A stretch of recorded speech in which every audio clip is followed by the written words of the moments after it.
pleasure of hosting today's meeting.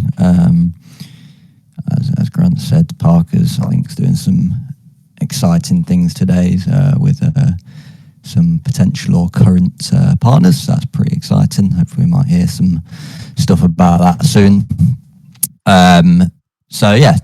Today's agenda covers several TIP and TELIP proposals. The agenda I will post into the chat now. But I'm going to do a quick intro, and then we're going to have some Telcoin network updates from Steve and Marcus, a bit of council member attendance and liquid delegation update from a few of us. Grant's going to talk about the year 2 TEL issuance, and then we're going to finish off with a TELIP update and exchange listings, NDA proposal from SquareTool, and a few open Q&A questions to finish off. But as usual, please feel free to leave any questions in the chat. Any that we can answer as we're ongoing, we will do. If not, we'll try and get to them at the end. So, as a reminder, these recurring meetings serve several critical functions. They provide transparency to our community, create a structure for our forum and discussing proposals, enable proposers to present ideas to the council, allow the community to hear, see, discuss, debate, and refine these proposals, provide a medium for regular platform updates, ensure consistent communication between council members, and allow direct community engagement through Q&A. I want to reiterate that Platform and Treasury Councils represent our global governance layer for the Telcoin platform and association. Together, these councils oversee platform-wide systems, association social policies, and manage the TEL treasury.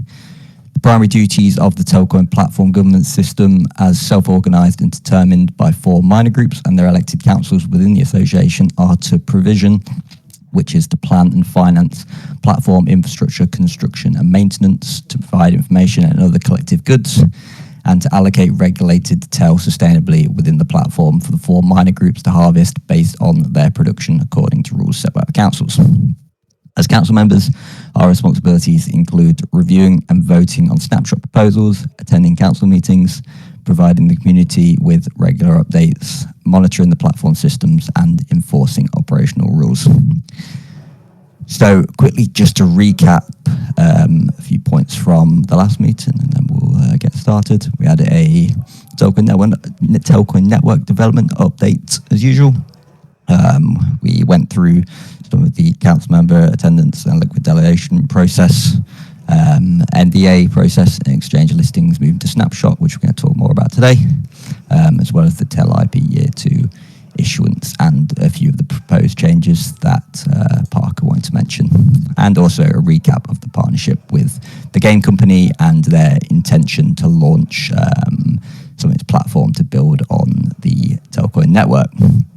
Awesome. So without further ado, I'll hand it over to Steve and then Marcus for a Telcoin network update. All right. Yep, thanks. So on the Telcoin network, on the protocol side, we've finished our migration of the consensus network to live P2P. So this is, helpful milestone. It's been a lot of refactoring on our synchronization code. This is just general tech debt, as well as this should improve and make it easier to do audits. We are going to be resetting testnet early next week. So if anyone's doing something on testnet, FYI, it's going to get reset. At this point, it's going to be a hard reset because a lot of database stuff has changed, and we don't really want to start doing forks before we get to mainnet. So that's going to be a full reset.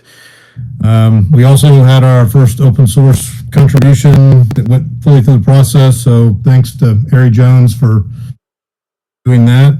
And yeah, I think that's the big updates since the last time. Live P2P, synchronization, general cleanups. And we'll be leveraging live P2P to do improved code and the peer networking and stuff on this next round. So, Marcus, I guess you can take over for bridging and stuff.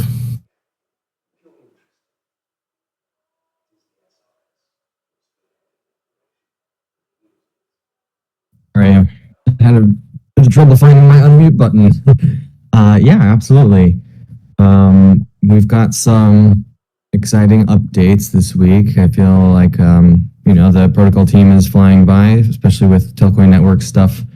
I just wrapped up some work on some Telcoin application network program things that we just launched this week as well. So, but as far as the Telcoin network update goes, I spoke with James from the Axelar team today, and if you'll recall, Axelar is our solution of choice for bridging the Telcoin token, the canonical Ethereum token deployed in 2017, over the Telcoin network, where it will serve as the new Layer 1 blockchain's gas currency.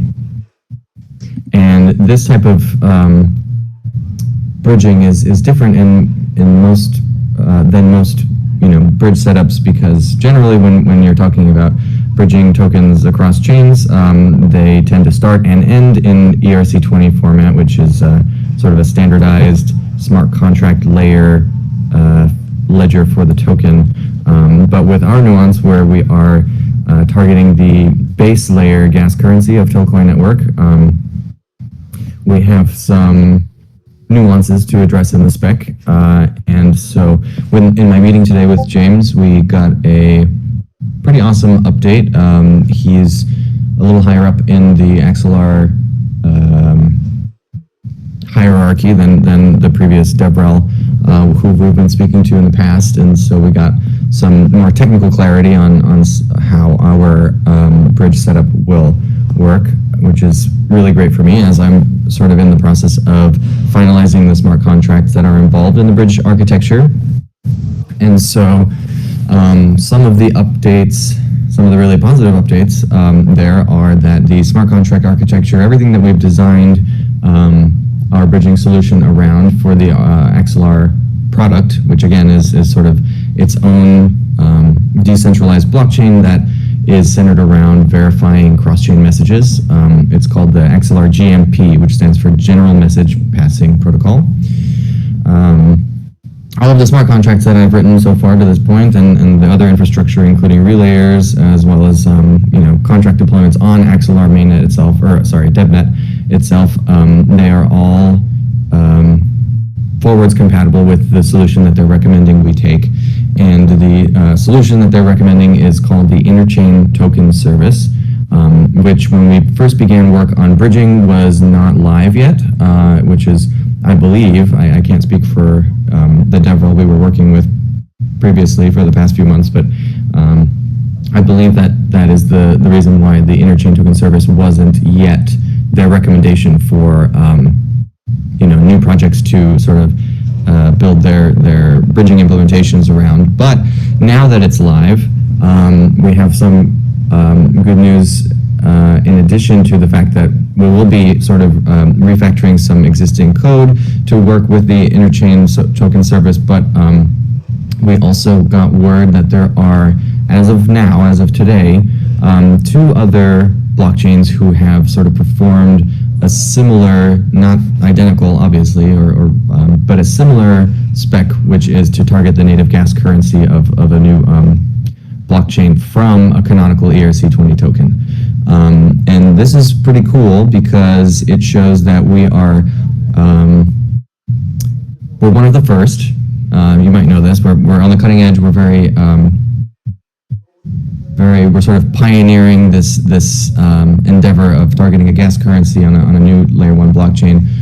But we're also in good company. So the 2 other blockchain projects who have taken an existing canonical ERC20 contract token on another network and ported it over to be the gas currency of a new chain are the IMX Immutable X ZK EVM blockchain.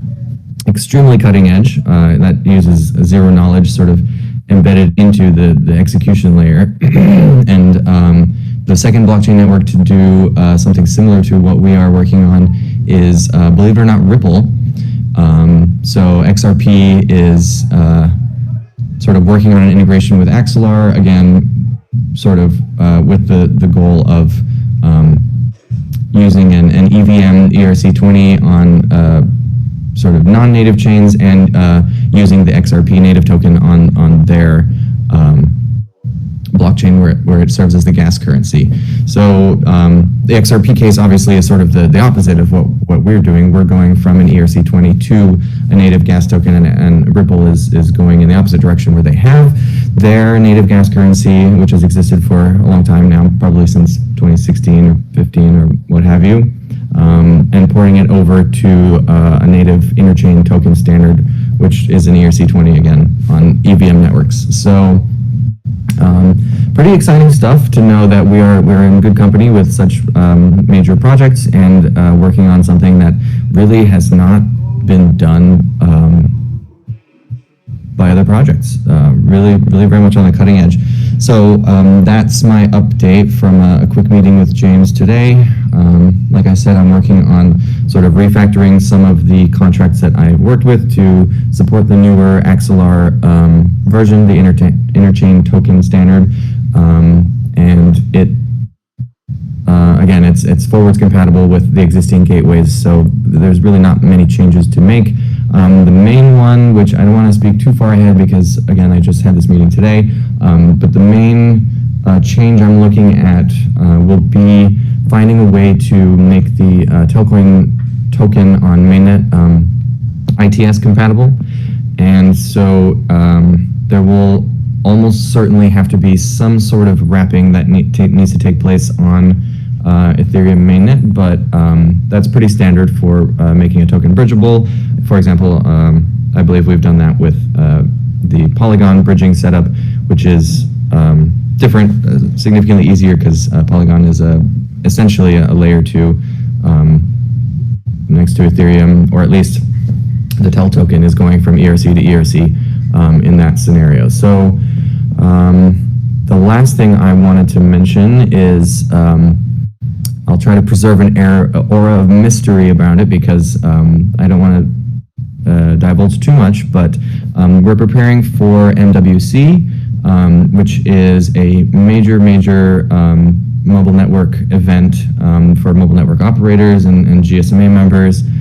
This is happening in 2 weeks in the beginning of March. I believe it's March 3rd. It might be March 4th.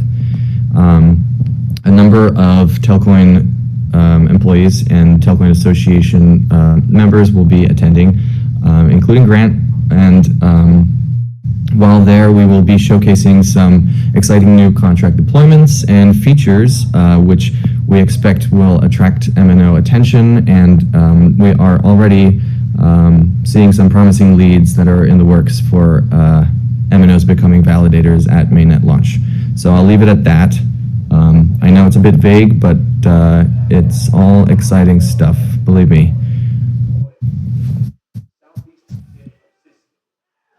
Super interesting stuff, Marcus. I was furiously typing for my notes there, trying to keep up with your insight there. So thank you. Any comments from anybody around what Marcus just spoke about?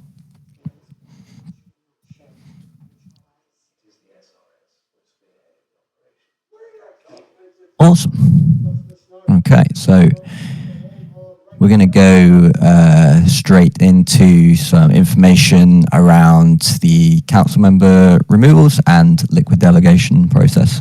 So I'm just going to start with a little quick overview, and then I'm going to hand it off to Adam and then Grant to go through in a little bit more detail. But yeah, as many people will know, if you've follow around on X or from the previous meetings, the CCIP process was implemented, CCIP 1, to remove 2 council members from the association. So yeah, that's all been implemented now.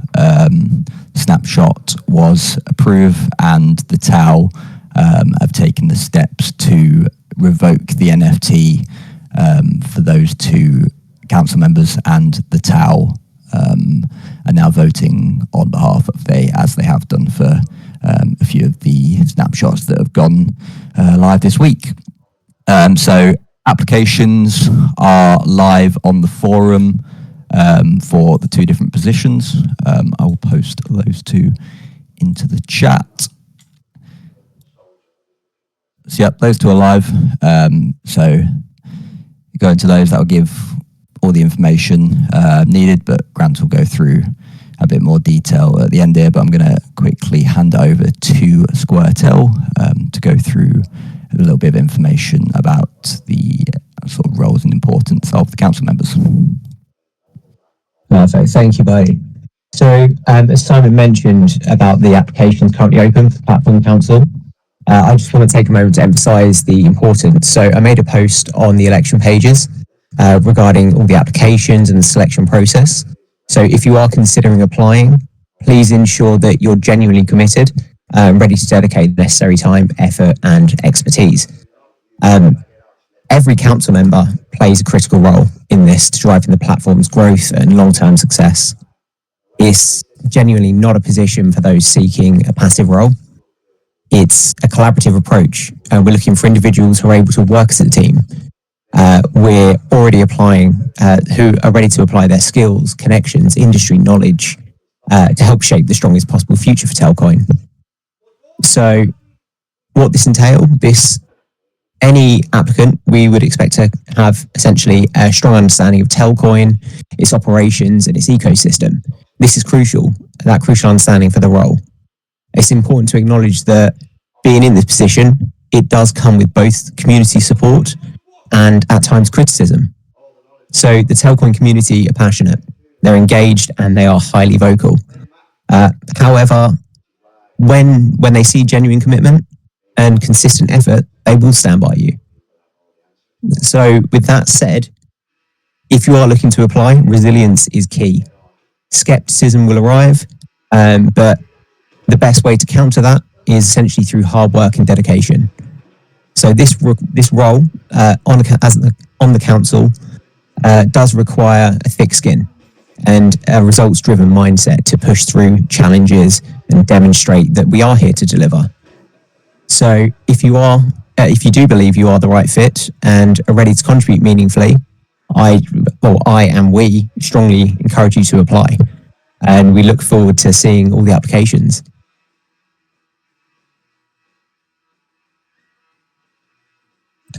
Grant, should I pass it across to you on that one? Definitely, yeah, I totally agree. And yeah, that's well said. So I guess just to kind of wrap it up, I would like to kind of go through just what the liquid delegation process we'll be using to fill the vacant council seats is going to look like. There is this process is already written down in the form as well, just for the sake of redundancy and to kind of offer the community any questions who might be interested. This is a special type of election, and it is in place so that the governance can replace council members outside of a regular annual election window. And the process is liquid because, unlike regular elections that happen once a year, the liquid delegations give us the flexibility to change representatives whenever is needed, as long as they're outside of the 7-day election period that is already designated for those annual elections. So the process is going to take place over 7 days, and there's a few stages. Currently, we're in the first stage, collecting applications. And those can be submitted at the link that's Simon provided. Candidates should also know that they need to be submitted at least 24 hours before the proposal ends, and that if they are in other liquid delegation circumstances, if there is older posts, you need to have the post within your application proposal within the previous 6 months. So I don't think that is any issue for this particular delegation, but just for clarity. All right. After the application process is closed, there will be a 7-day plurality vote. And that's just basically the candidate with the most votes wins.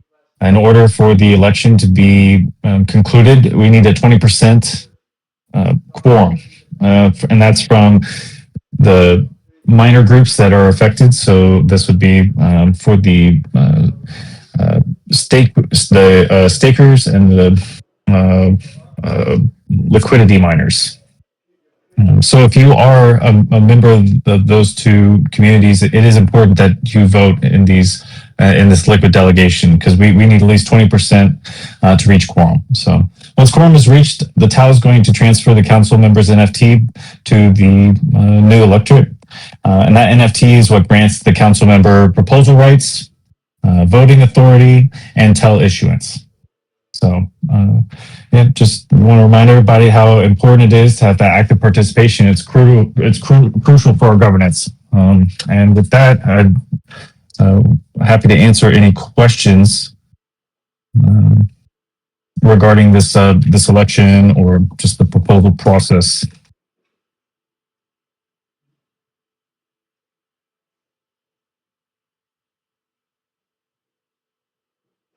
One thing we do need to talk about, Grant, is that Leo said it needs to be discussed when we wanted the application period to end, to lock in a specific date and time.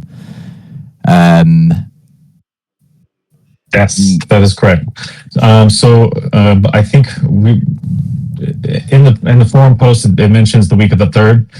And I think that's totally fine. I think that we've already have some outstanding applications and proposals, so that's great. Nominations. I think that the only thing that I want to consider is present to the council for consideration is in that week. That is the MWC event. So last year, the GSMA was really impressed with Telcoin project because we had by far the most social media presence out of all the other GSMA participants at the event by combined. And they were just really blown away at the community's online presence. And I'm really hoping that we can show up again this year because it really carried the platform a long way. And so that event is in Barcelona between March 3rd and March 6th. So we can post we can open elections during that time. I think it might be worth considering maybe opening it on the 7th, so that those 3 days, I imagine there's going to be a lot of noise and a lot of social media activity. And I don't want to have to compete with that sort of thing. It kind of seems to be.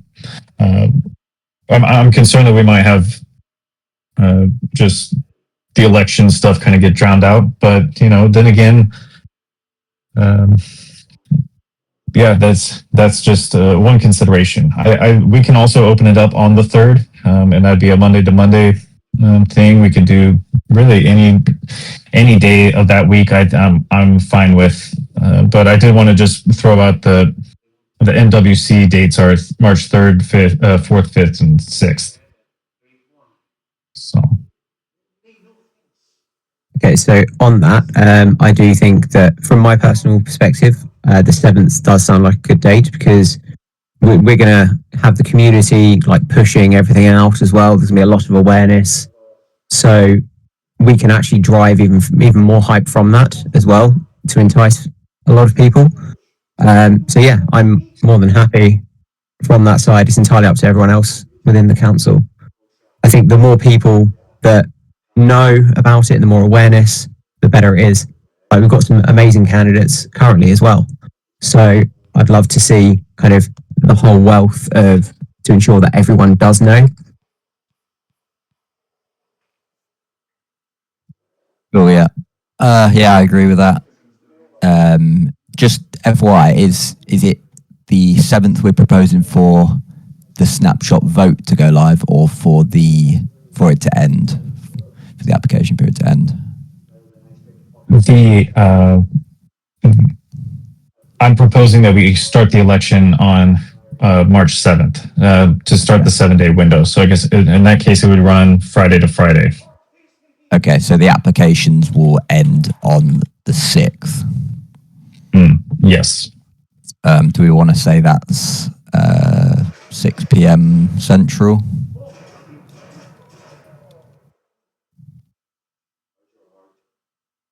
that works for me.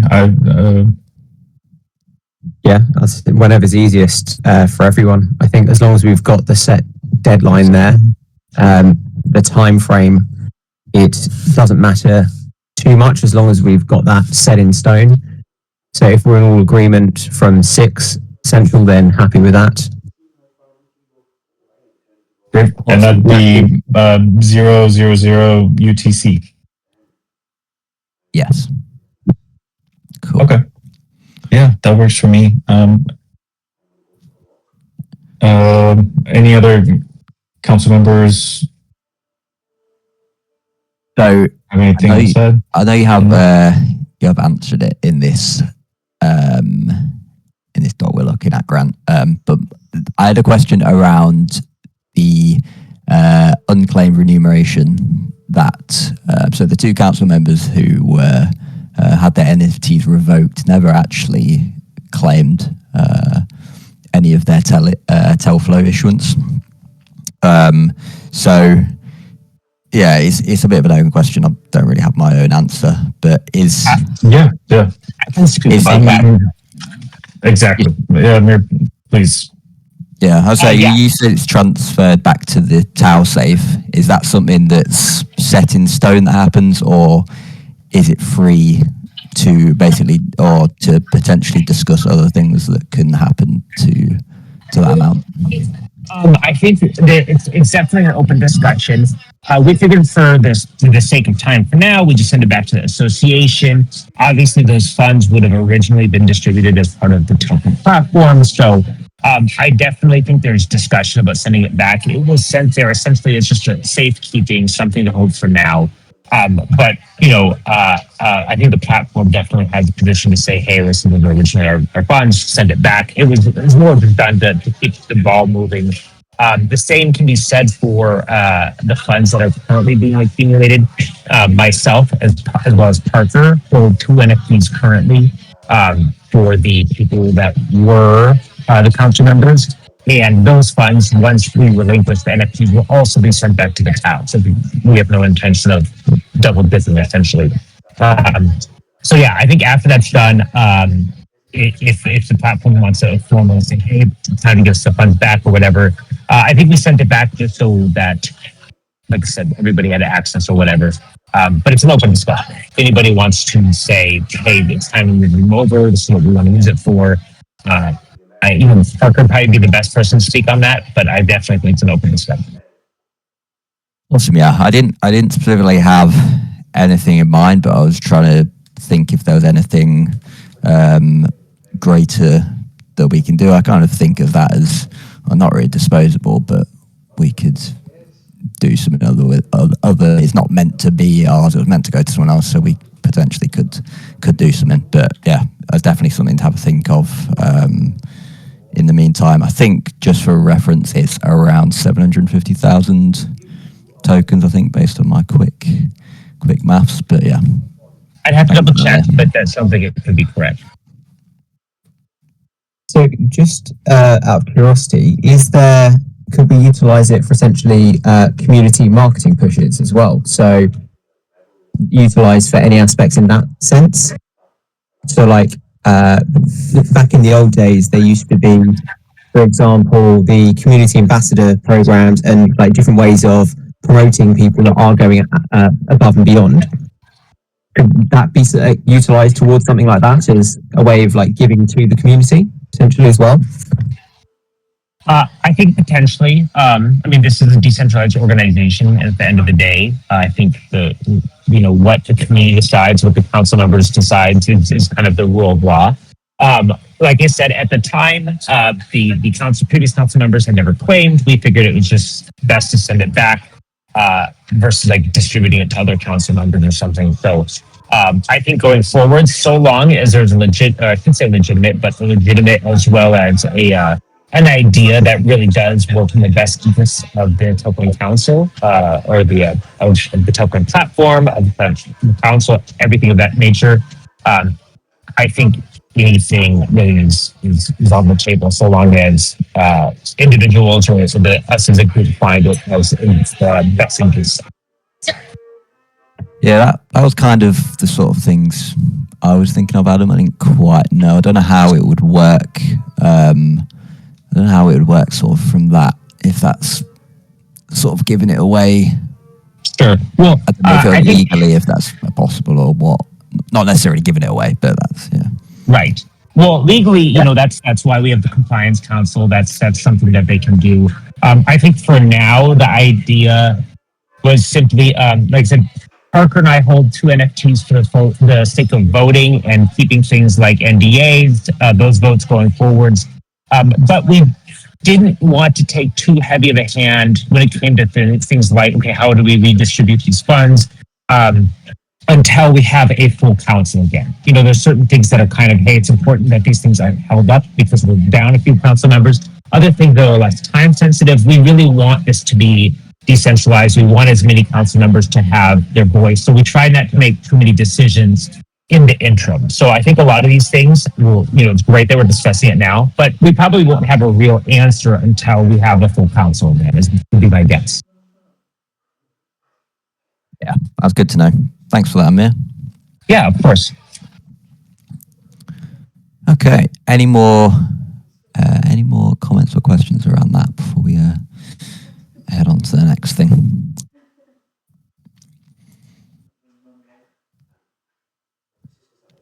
Okay. So I'm going to quickly hand it over to Grant then, who's going to give us a little bit of information around the progress around the TELIP Year 2 TEL issuance proposal. Alrighty, so Year 2 allocation proposal was closed at the platform snapshot. The vote has reached quorum and the deadline's passed, so it is officially moving on to the next step here. The Treasury Council now has 72 hours to vote on the proposal. I did submit it just right before tonight's meeting, so after that, Compliance Council has an additional 72-hour window to veto the proposal. But from what I've heard from them, it looks like they are seem to be in support of the proposal as well. But for the sake of just allowing the councils to, you know, things happen, we do have the 72-hour window that we will let the proposal ride throughout the entire duration. So that can be found in the chat here. I tagged Robrix on it, and yeah, it looks like we already have several of the members voting already, so this is great.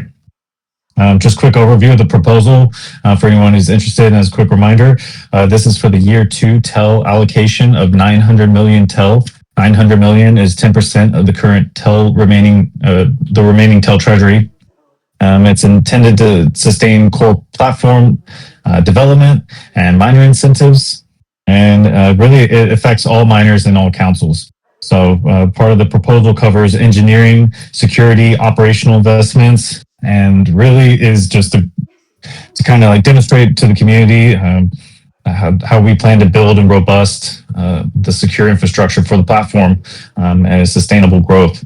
So if and once it's approved, the funds that are going to be transferred to the appropriate council, these are multi-signature safes, and that's where the individual councils will be able to fulfill their responsibilities. Their 2 biggest responsibilities are to plan and allocate their budget to finance infrastructure developments. And the second is to incentivize miners and represent their constituent. So I'm really excited to see it move along this far. I think it's going to help enable timely launch of Telcoin network and maintain our decentralized governance through transparent fund management and again through community oversight. So if anyone is interested, please see the forum or the snapshot for the full details, and yeah, reach out onto our council channels if you have any questions or concerns. I think that's it for my TELIP update. So, Adam, would you like to jump in kind of into some of the TIPs that move forward this week? Yeah, perfect. So in the last council meeting, we spoke about the NDA and exchange listing updates. So the NDA proposal was reposted snapshot last we spoke. I'm now pleased to share that the vote has now reached quorum, so this has been approved.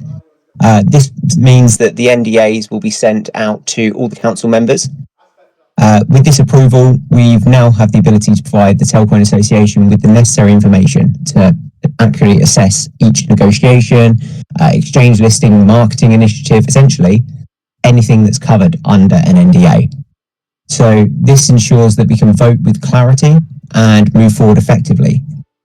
So one of the key benefits of this NDA TIP passing is not only can we share the vital information with the council members, which enables them to make the informed decisions on proposals, this has been one of the major hold-ups for progress, as we need to ensure all council members were covered by and fully understood the risks and liabilities associated with any potential breaches of NDAs. So there's a famous quote that's often attributed to Voltaire and also Uncle Ben from Spider-Man. Many of you probably already know it. With great power comes great responsibility. This approval of the NDA basically reflects that responsibility. We're now empowered to make better, more strategic decisions, and it's up to us to handle this privilege wisely. So I just want to take a moment there as well to thank the community, one, for their patience and understanding throughout the process. We've recognised that the anticipation and eagerness for the updates, and I appreciate the trust you've placed in us. And also, I want to thank everyone from the association that I've worked with to ensure that we are doing this the correct way. So we've set up a well-structured framework that will see us through for a long time in the future. So on a related note, moving on to the exchange listing proposal update side. So this was also posted to Snapshot, and I'm happy to report this has also reached quorum as well. So now that both proposals have passed, this is essentially what happens next. So with the NDA in place, council members are able to review the necessary information to make the informed decisions. The approval of the exchange listing proposal means we'll now be able to bring this to the council and proceed with feedback, official proposals, and therefore proposal approvals based on naturally the collective decision making. This also actually streamlines the process for the future. So it removes unnecessary delays that we've experienced from having to put framework in place that has previously hindered progress. So we now have all that structure in place for all council members so we can work effectively. These are major steps forward for Telcoin, for the Telcoin Association, and they reinforce the commitment to strategic expansion and adoption.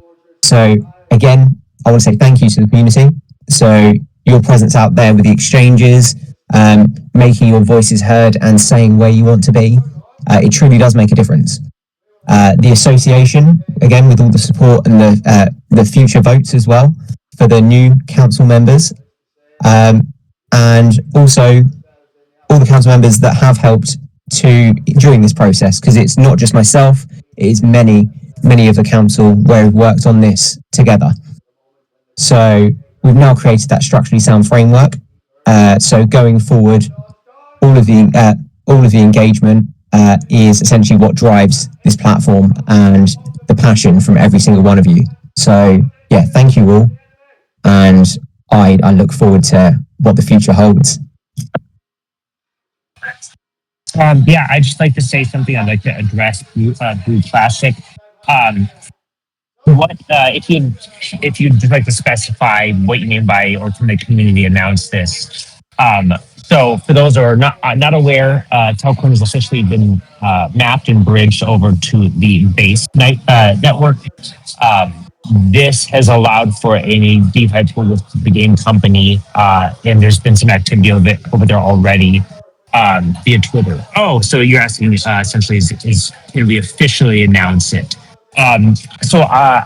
I think one of the main hesitations right now is the fact that we were wanting to get certain labels and activations on both base and the link, as well as market cap and CoinGecko before we started making this announcements. One of the reasons is that, obviously in the blockchain space, there's so many spam things and stuff like that. And we want to have like our official tags all over the place before we start showing some of these things. Even prior to us mapping over to base, there were copycat Telcoin contracts out there.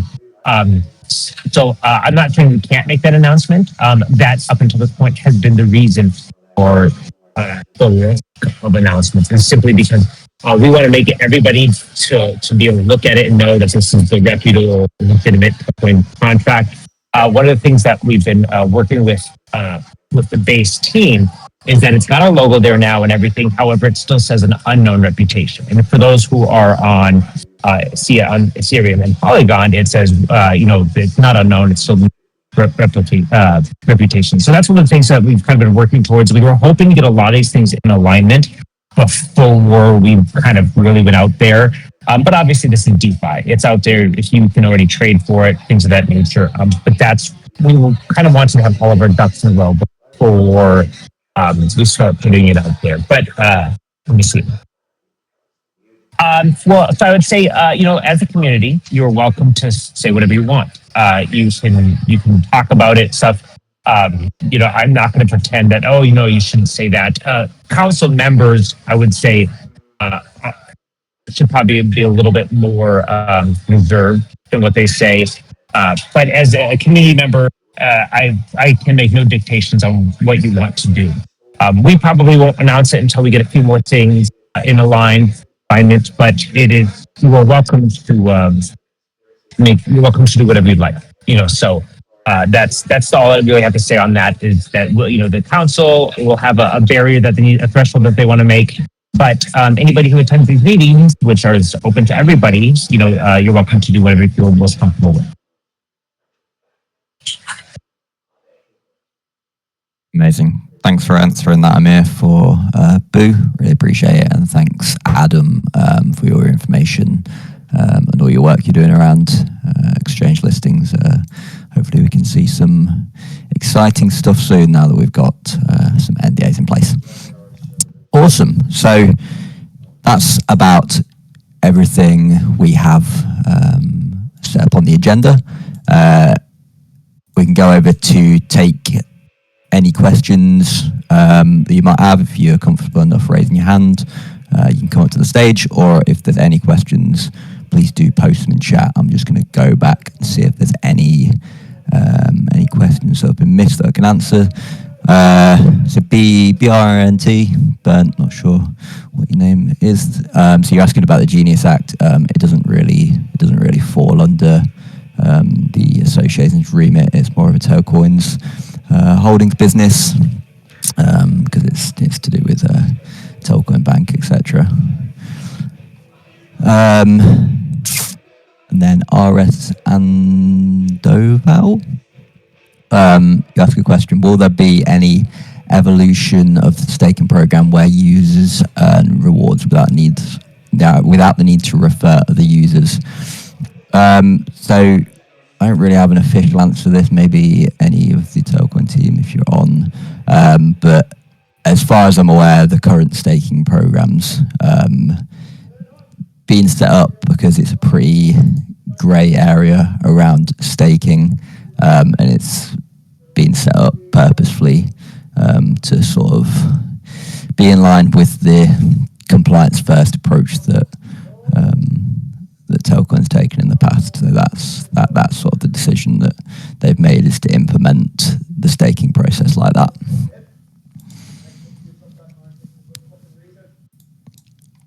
Okay. I saw another question from Loopy Ploop. As far as like changing chains or getting off Polygon, I'm not quite sure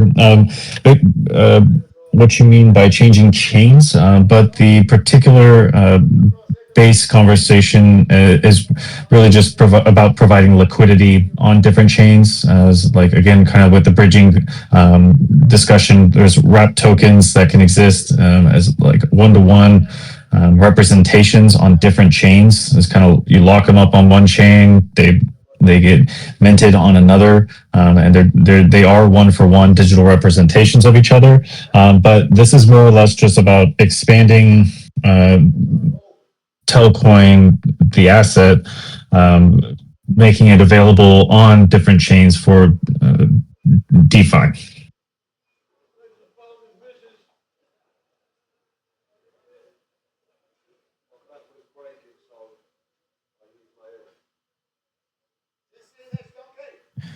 Awesome. Okay.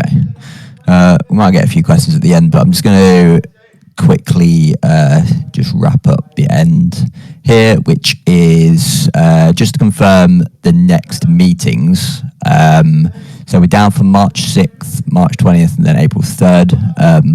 But I know, Grant, you're going to be in Barcelona for the next one. So I don't know if anybody wanted to propose to change that, or if we're happy to carry on doing March 6th. Obviously, Parker will be back. We'll be back for that one, hopefully. But I don't know if anybody have any thoughts on that. Yes, I'm tentative. My attendance is tentative right now. It's going to be kind of the last day of the big push effort. I am really excited to be attending MWC this year. I've already made several connections before the conference with opportunities to get to really make an impact on who and who I will meet while I'm there. I'm already have some great leads on that, so I think it's going to be a really busy week. I think on the 6th I do have kind of some evening plans where we'll be hosting some of the stronger connections that we're looking at. So yeah, I don't think I'll be able to make on the 6th, but by all means, I mean, you guys can go on without me, and yeah, maybe I can always provide an update kind of asynchronously to kind of pass along if you have it without me. It won't hurt my feelings. Awesome. I think if we say let's go ahead with March 6th, and if you happen to be able to be free, Grant, to jump on, then that's always a bonus. So we're just going to quickly grab Andrew up here just to explain some of the stuff around base, because it's mainly related to Telex stuff. So Andrew, go for it. Hello, everyone. Can you guys hear me okay? All good. Good. Yeah, so just on the Telex side, like we just had a meeting just before this one at 2:00, and we kind of touched on it on our last call a couple weeks ago. But Mike has been playing around with getting the token set up on base. We've got, I think, a couple pools now with a TEL ETH and then a TEL GMRT pool as well. So we're kind of already loosely talking about adjusting some of the incentives on Polygon and trying to broaden the liquidity to different chains. So Base is one of those. And we're also looking at some other incentives on Polygon for like V3, V4 stuff as well. So if you guys are starting to see that stuff with Base, like that's probably like playing around with getting the token over. I think, Amir, you were helping out with that a little bit as well, getting everything set up on the Base side. But that's just some, I think, preliminary work that we've been doing on the Telex side as we start to consider multiple chains for providing liquidity through Telex. So I can answer any questions if anybody else has them as it's related to that. There's been a lot of decent amount of activity, hasn't there? Did I hear 1,000 transactions have taken place on? Yeah, that's what he said. Yeah, well, it started off maybe a month ago, maybe 3 weeks ago, and I think when he was doing all the work, maybe Amir, you were part of that too. Like I said, there was one holder. I think now we're at like 40, 45 holders, roughly 11,000 transactions through a couple of those pools on Base. So the goal is going to be to try to incentivize one, if not two pools on Base to try to deepen the liquidity on that chain and get things going from that perspective.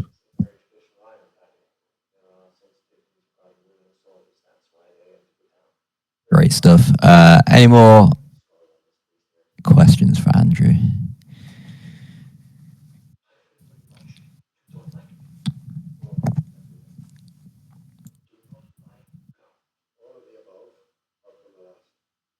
Awesome.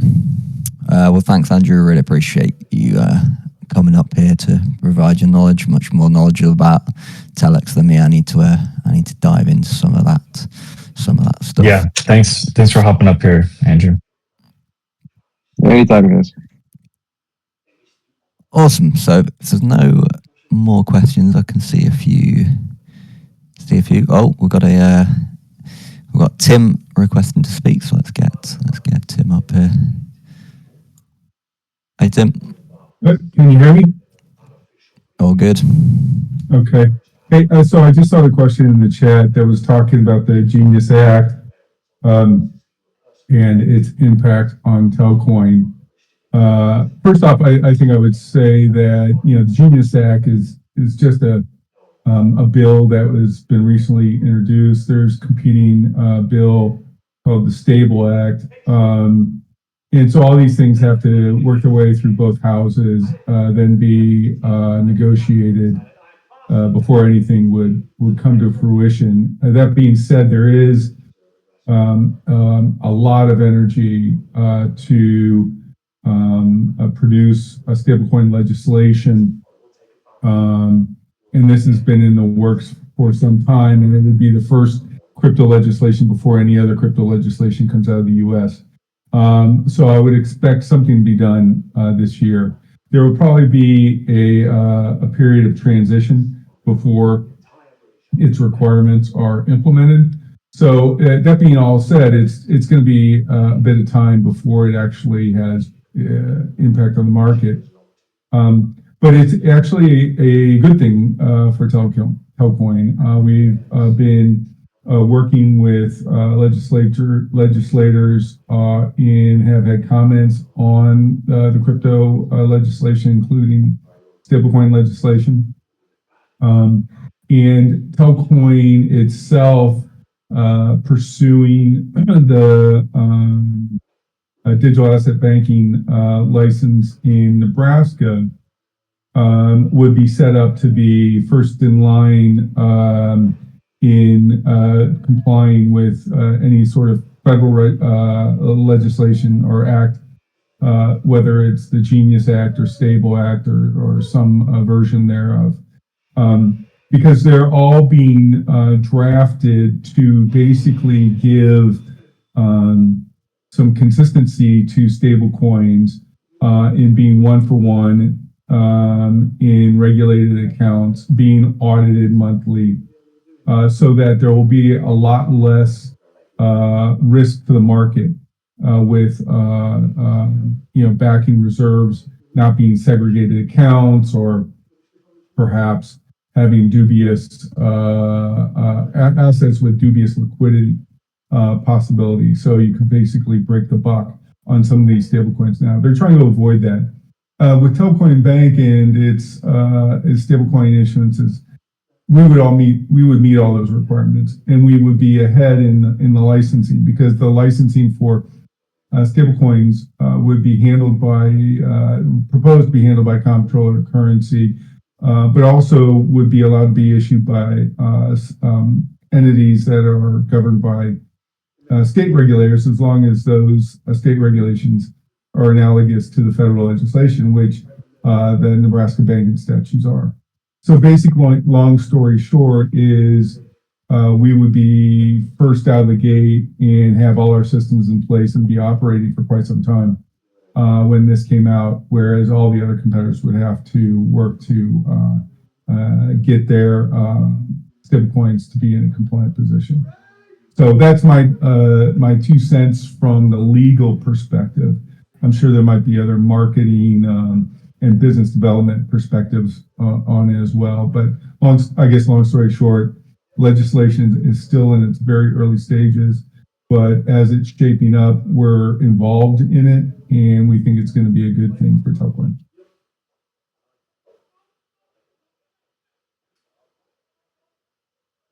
Great insight, Tim. I really appreciate you coming up here. It's very nice to get two people in Andrew and Tim are such experts in their field to come present everything they know. So yeah, really appreciate you two coming up. I can see a lot of messages flying around in the chat. I think most of them we've got have been answered now. So yeah, we'll look to wrap it up. Yeah, thanks everybody. Thanks everybody for coming today. It's been a little bit shorter than a few other meetings. Not quite like Parker, who's an absolute fountain of knowledge like Tim, and he can talk forever. But yeah, thanks everybody for engaging, asking questions. And if there's nothing else, we'll wrap it up. Just one thing before we go. So all you people that are looking to apply, make sure you do it. Go straight to the forum. The links are in the chat as well. And yeah, look forward to seeing all applications and whoever's the new council member. Great stuff. Thanks everybody, and we'll see you again on March 6th for the next council meeting. Thanks all. Ooh.